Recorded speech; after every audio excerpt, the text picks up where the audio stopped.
Salut, aujourd'hui, petite révision des formules de calcul sur les puissances. Allez, on va l'appliquer sur plusieurs petits calculs. Je t'ai rappelé ici le formulaire dont tu disposes et on va s'en servir au fur et à mesure.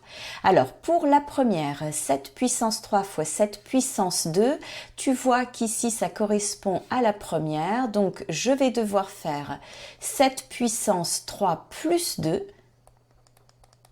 Autrement dit, 7 puissance 5. Pour la deuxième, 2 puissance 3 divisé par 2 puissance 4, ça correspond à la formule qui est juste ici, et donc je vais devoir faire 2 puissance 3 moins 4.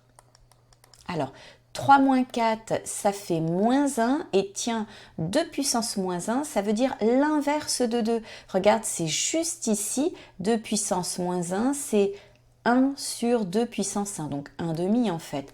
L'inverse de 2, c'est ça. 2 puissance moins 1 se lit l'inverse de 2. 4 puissance 2, le tout à la puissance 3. Ça correspond à cette formule juste ici.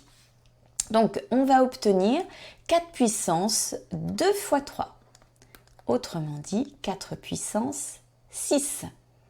Allez, la petite dernière, c'est un petit bilan de tout ça.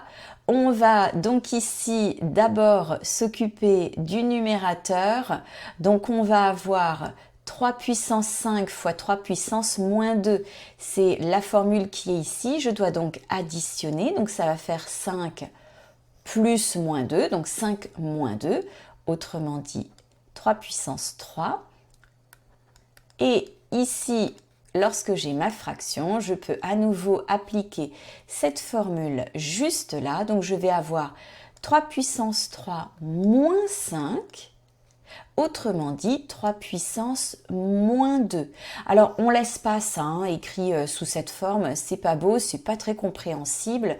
Donc, on reprend ici 3 puissance moins 2, c'est l'inverse de 3 puissance 2. Et puis, allez, 3 puissance 2, on va quand même l'écrire, ça fait un neuvième. C'est quand même beaucoup plus compréhensible sous cette forme que sous celle-ci. Allez, à plus pour d'autres astuces.